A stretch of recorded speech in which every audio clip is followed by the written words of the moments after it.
Circuit house मंडी में पत्रकारों से अनौपचारिक बात करते हुए नेता प्रतिपक्ष जयराम ठाकुर ने कहा कि चंडीगढ़ में हिमाचल प्रदेश की हिस्सेदारी के मुद्दे को वे अपना समर्थन देते हैं, लेकिन सरकार को नहीं। इस विषय को उन्होंने भी मुख्यमंत्री रहते कई बार उठाया था। इस विषय का समाधान उचित मंच पर वार्ता करके ही निकाला जा सकता है, न कि आंदोलन करके दावेदारी हासिल की जा सकती है।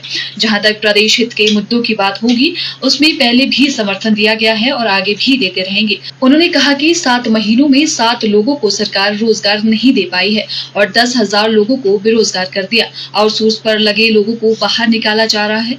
5 लाख लोगों को रोजगार देने का वादा करके कांग्रेस पार्टी सत्ता में आई थी और पहली कैबिनेट में हर साल 1 लाख लोगों को रोजगार देने का वायदा किया था। आज क्या हालात है, ये सभी के सामने है।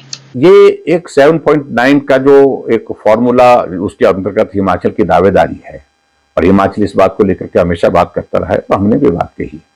लेकिन ऐसा नहीं है कि हम दावेदारी करें और यहां से आंदोलन करके उस दावेदारी को हासिल करने के लिए निकल पड़े, वो नहीं है। अल्टीमेटली ये सारी चीजों का समाधान किसी एक प्लेटफॉर्म पर होगा। पक्ष रखना चाहिए, लेकिन उसके बावजूद सारी चीजों का समाधान करने की दृष्टि से हमको किस प्रकार से आगे बढ़ना है, इसका कोई मैकेनिज्म डेवलप करना चाहिए कि बोलने से नहीं होता है। और मुझे लगता है कि उचित प्लेटफॉर्म पर ही बात होनी चाहिए। देखिए, सरकार का समर्थन नहीं है, ये इशू का समर्थन है, मुद्दे का समर्थन है। पहले से भी उन्होंने इस बात का जिक्र किया और हम भी बात कर रहे हैं कि हिमाचल के लिए जहां जो हमारी हिस्सेदारी है, हिस्सेदारी के साथ साथ में हमारे हित के जो मुद्दे हैं, उन मुद्दों पर राजनीति से ऊपर उठकर बात करनी चाहिए और हम भी कर रहे हैं और हमने की भी है। तो कानून व्यवस्था की तो परिस्थिति यह है कि इन 7 महीनों में 45 के लगभग मर्डर के केस हो गए, 150 से ज्यादा बलात्कार के केस हैं और इसके अलावा जो खास तौर से जो घटनाएं विचलित कर देती हैं, जिसमें से एक घटना आप लोगों ने सुनी भी होगी, देखी भी होगी, वो हिमाचल प्रदेश के चंबा जिला में हुई, जहां एक नौजवान के शरीर के 8 हिस्से कर दिए, 8 टुकड़े कर दिए। और अभी 4 दिन पहले की घटना है कि नालागढ़ में खनन माफिया इस कदर हावी हो गया कि दिन दिहाड़े वहां पर गोलियां चलाई गई।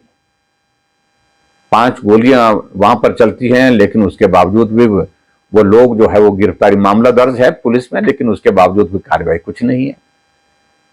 कौन उनको प्रोटेक्शन दे रहा है? और मुझे अच्छी तरह से याद है कि खनन माफिया के विषय को लेकर के पूर्व में जो विपक्ष के नेता हुआ करते थे, मुकेश अग्निहोत्री जी, हर रोज उनकी कोई ना कोई बात होती थी। आज क्या स्थिति है? लेकिन हम 7 महीने के इस कार्यकाल में देख रहे हैं, मैं कह रहा हूं कि 7 लोगों को रोजगार देने में सफल नहीं हुए, लेकिन लगभग आउटसोर्स में, यह नेरचौक का ही विषय नहीं है, पूरे हिमाचल प्रदेश में लगभग 10,000 के करीब अब संख्या बन गई है।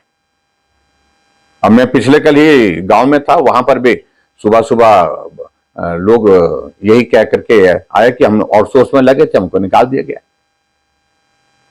और खास तौर से जो कोविड के दौरान लगभग 2,000 कर्मचारी हिमाचल प्रदेश में ऐसे लगाए थे जिन्होंने अपनी जिंदगी को संकट में डाल करके, मुश्किल में डाल करके लोगों की जिंदगी को बचाने के लिए काम किया। उनको 5-6 महीने से सैलरी नहीं, और सैलरी नहीं देने के बाद अब उनको नौकरी से ही निकाल दिया, घर भेज दिया। और अब मैं देख रहा हूं कि मुख्यमंत्री ने कहा कि भी अब आउटसोर्स पर नौकरी नहीं दी जाएंगी। आप पक्की नौकरी दीजिए तो सही।